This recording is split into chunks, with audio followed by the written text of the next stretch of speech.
o autor, o rei Salomão, ele diz: olha, o ferro com o ferro se afia. Falando de afiar, você se reporta aqui a um instrumento cortante, uma faca. Concorda? Se você pensou assim, pensou que nem eu. Uma faca ou qualquer um outro instrumento cortante, né, feito de ferro. Eu queria que você pensasse numa coisa comigo, querido. Quando você sai da tua casa, você vai comprar alguma coisa, algum utilitário. Você pode até fazer a opção por algo bonito, né? De repente você precisa de uma faca para cozinhar. Mas se você gosta de cozinhar, se você é um churrasqueiro, né? E você dispõe de dinheiro para isso, você chega lá, tem uma faca mais simplesinha que custa R$10. Mas você diz: não, essa daqui é, né, profissional, custa 100 reais, mas ela é bem melhor do que a outra. Você até compra de 100, porque ela é mais bonita, ela é mais durável, ela é mais isso, ela é mais aquilo. Agora eu vou te falar uma coisa: com toda a beleza dela, com tudo que ela tem, se ela perder a bainha, né? Se ela ficar desamolada, ela vai se tornar um objeto inútil, só bonito lá na tua cozinha enfeitando. É ou não é? Verdade? Com toda a beleza que ela tem, ela vai ficar só enfeitando a tua cozinha e pronto, acabou. Ela deixou de ser útil. E para se tornar útil, para valer o dinheiro que você investiu nela, você precisa fazer o quê? Amolar a tua faca de novo.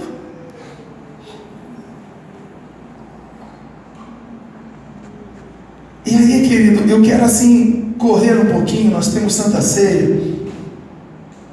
Nesse tempo aqui de Salomão, a sabedoria antiga,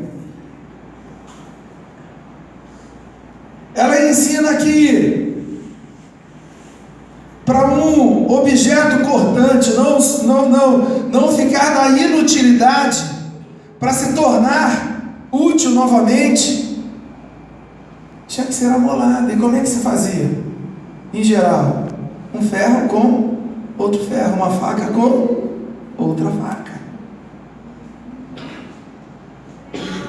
Era um objeto semelhante para trabalhar a sua reutilidade. Ok? Você está entendendo isso? Está pescando aí? Uma faca contra faca, um objeto semelhante para tornar o que estava inútil em útil novamente.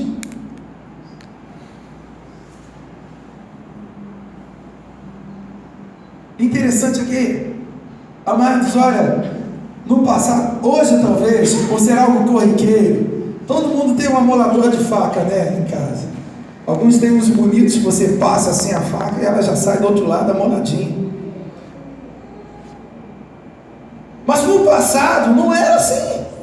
Era algo tão importante para as pessoas que viveram nesse tempo, que até mesmo um filósofo, poeta, escritor da Roma antiga, chamado Horácio Flaco, ele escreveu uma coisa importante acerca disso.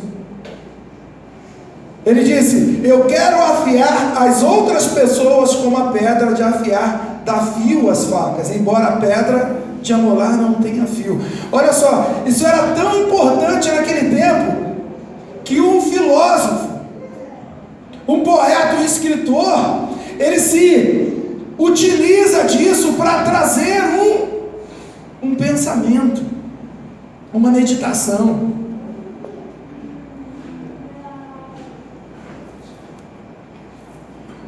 E por que eu escolhi essa frase aí, pesquisando, dando uma estudadinha? Porque o versículo fala justamente, querido, de duas coisas que o autor, o rei Salomão, ele compara: o ato de afiar uma faca com outra faca, com amizade.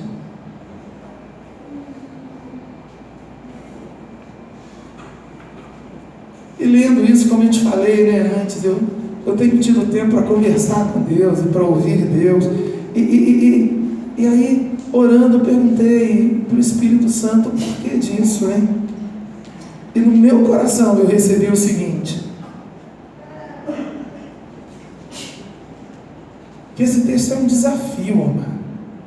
Antes de tudo, um desafio, sabe, pastor Rui?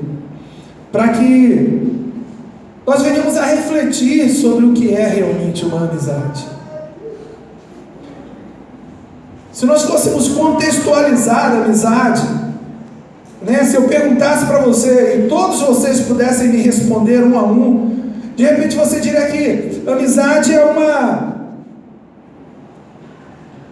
um relacionamento onde duas pessoas elas fazem o melhor uma pela outra, ajudam e fazem isso e fazem aquilo. Não é o conceito que a gente tem de amizade nos dias de hoje?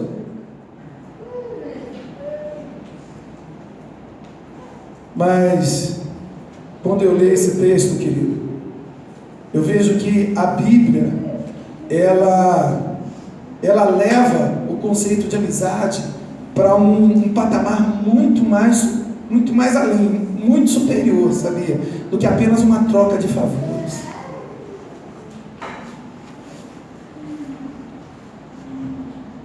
Vamos começar lendo um texto lá no Evangelho de João, no capítulo 15, versículo 15.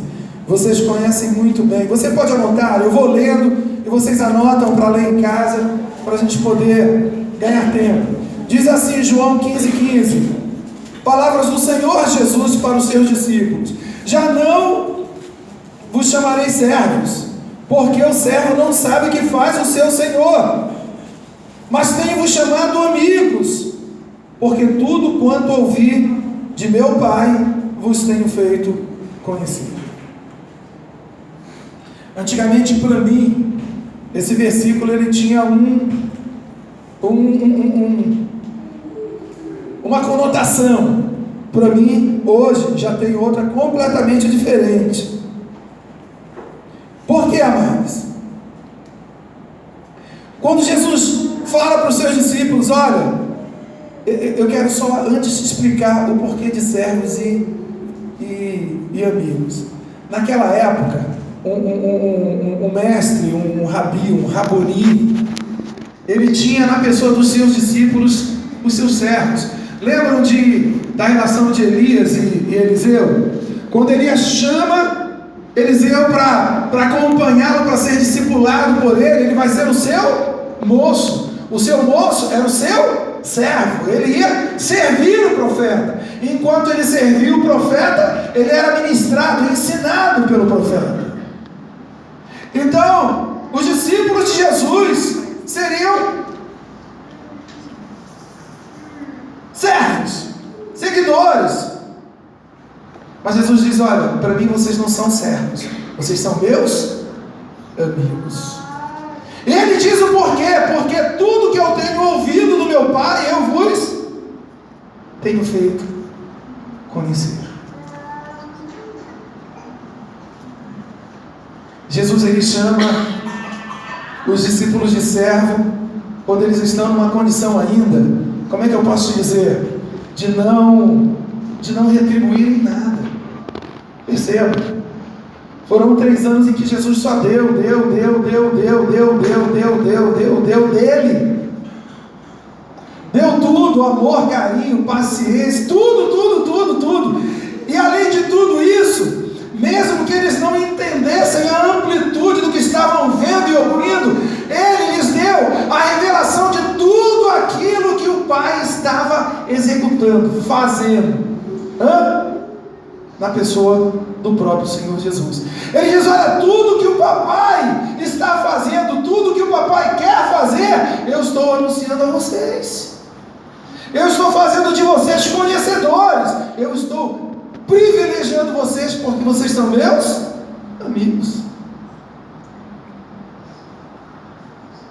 Por que Jesus estabeleceu esse vínculo? Porque Jesus amou aqueles homens. Jesus decidiu ser amigo deles, fazer o melhor para eles, fazer o melhor por eles. Volto a dizer, mesmo que naquele momento eles não tivessem condições de retribuir de forma alguma o que Jesus estava fazendo.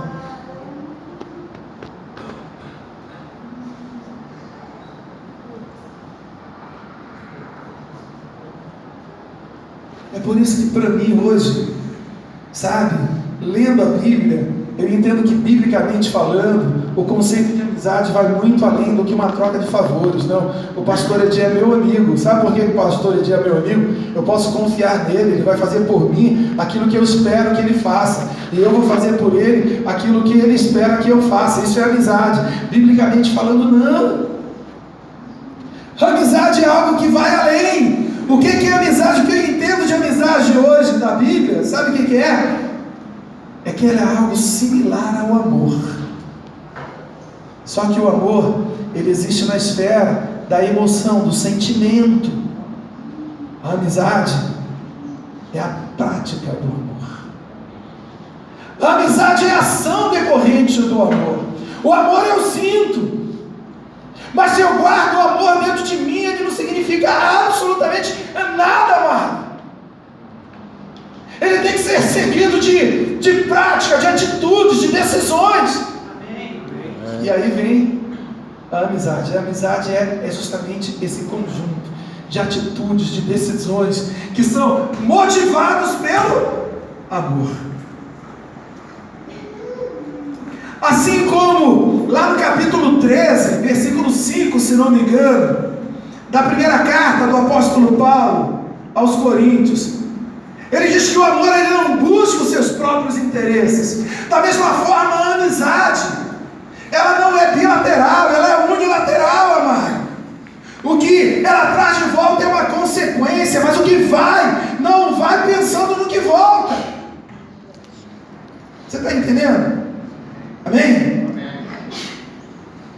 Assim como eu decido amar, amar é uma decisão, sabe? Não é condicionado ao que o outro faz. Eu decidi amar e acabou.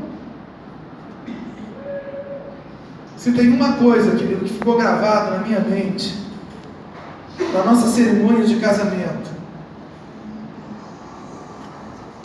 foi o que um pastor Brás tinha naquela época uns 60 anos de idade, né, mais ou menos, né? Ele falando do casamento dele com a esposa, ele disse uma coisa muito linda. Ele disse: olha, nós já atravessamos muitas dificuldades, muitas tempestades, momentos difíceis. O que nos fez vencer todas as dificuldades foi que nós pactuamos uma coisa, sabe o que? Nós pactuamos nos amar. Eu vou amar a minha esposa, ele falou, até o meu último suspiro de vida. E assim foi.